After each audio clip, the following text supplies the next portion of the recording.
السلام عليكم ورحمة الله وبركاته. الجو هيقلب شتاء، الأرصاد تحذر من تحولات حادة في حالة الطقس الأسبوع اللي جاي. حذرت الهيئة العامة للأرصاد الجوية من حالة الطقس. ما تنسوش اللايك والمتابعة عشان يوصل لكم كل جديد.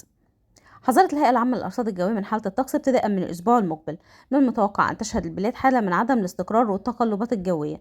تشهد البلاد يوم السبت القادم الموافق 28 أكتوبر سقوط أمطار متفاوتة قد تصل لرعدية على بعض المناطق من جنوب البلاد وسلاسل جبال البحر الأحمر وجنوب سيناء، لنشهد أجواء شتوية على تلك المناطق. من المتوقع تشكل سحب ركامية رعدية على مثلث حلايب وشلاتين مصاحبة الأمطار متفاوتة الشدة وسط استمرار ارتفاع درجات الحرارة.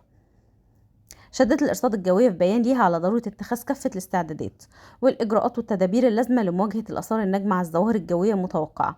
تشهد عدة مناطق من البلاد حالة من عدم الاستقرار، وحذرت الأرصاد الجوية برضو من تكون الشبورة المائية على الطرق السريعة والزراعية والقريبة من المسطحات المائية، قد تصل إلى حد الضبابية على فترات متقطعة.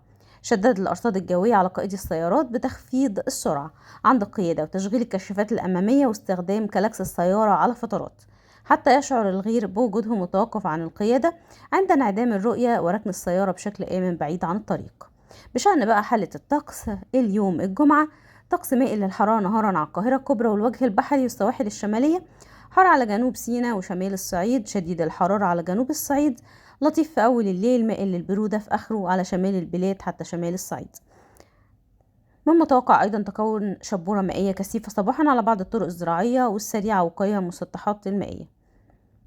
أما فيما يخص درجات الحرارة اليوم الجمعة، القاهرة 32-23، بنها 32-23، المنصورة 31-22، بورسعيد 30-23، الإسماعيلية 33-22، أسوان 39-25. وبكده نكون وصلنا لنهاية الخبر، والسلام عليكم ورحمة الله.